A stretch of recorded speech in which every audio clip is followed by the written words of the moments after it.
Thank you, DaVinci, for sponsoring this video. If your speed ramps still aren't top tier, you are missing out on thousands of views online. In this video, I'll show you how to make a smooth speed ramp edit super time efficiently using the speed ramp plugin from DaVinci. See this grind, it's all I got. Been the same since the sandbox. Now I'm staring at the views from the top, and you know we getting to it non-stop. If you want to speed up your editing process, click the first link in the description to get this plugin. Before we get started, add your audio to the timeline and mark the beats by pressing M on your keyboard. Now I'll add the first clip. After that, simply search for the speed ramp plugin in the effects library and drag it onto the clip. Right-click on the clip and choose Retime Controls. Drag the clip from the top right and speed it up so it ends on the first marker. Now you should have a fast, basic speed ramp. In the inspector window, you can change the preset or make one of your own. There are also settings to optimize performance. All of these presets are customizable, so you can slightly tweak the speeds if you need to. The first clip is already done. Let's add another one. Once again, search for the speed ramp plugin and drag it onto the clip.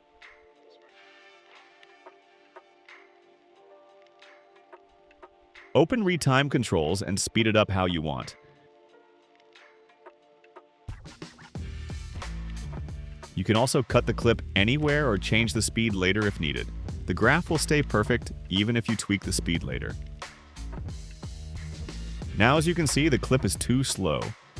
Let's undo the part we cut the excess of and speed it up a little more for better flow.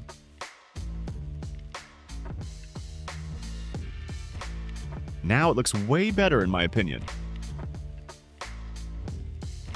By pressing the invert button, the clip will be reversed. The graph will stay the same. That looks great, but I think we should change the first graph to a boomerang speed ramp, so the flow continues throughout the video. Now that it's a boomerang speed ramp, we need to slow it down a little bit so the speed matches the next clip. Simply re-enable retime controls and slow it down slightly. Then cut the excess of, and that's it.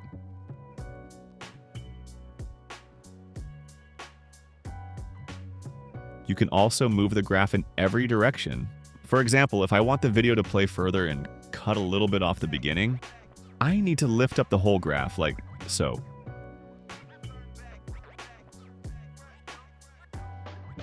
Now that looks great.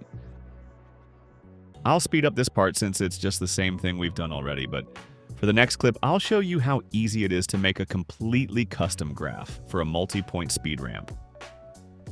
Drag the plugin and speed up the clip like usual.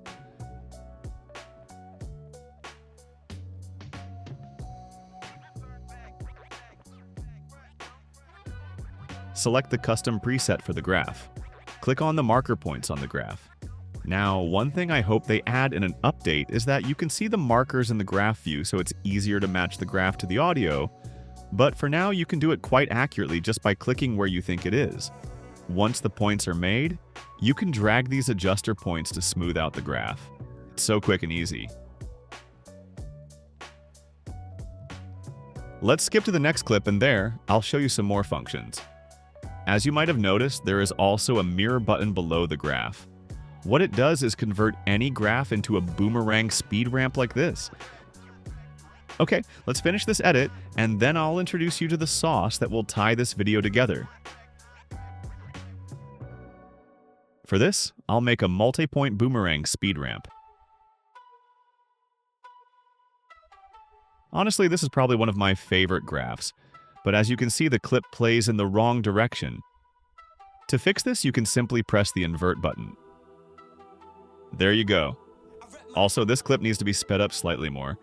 Alternative way for speeding up is to stretch the graph upwards like so. Now for the final clip, I'll make a similar graph to this one.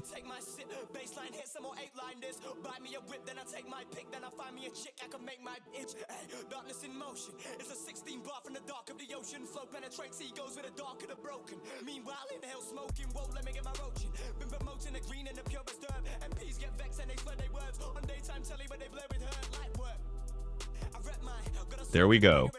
Now I'll add an adjustment layer on top of the timeline where the motion blur will go. Search for motion blur in the effects library and drag it onto the adjustment layer.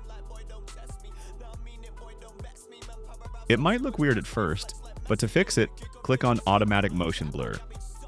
Even though I set the value to 3, I recommend keeping it between 1 and 2, depending on how fast your speed ramps are.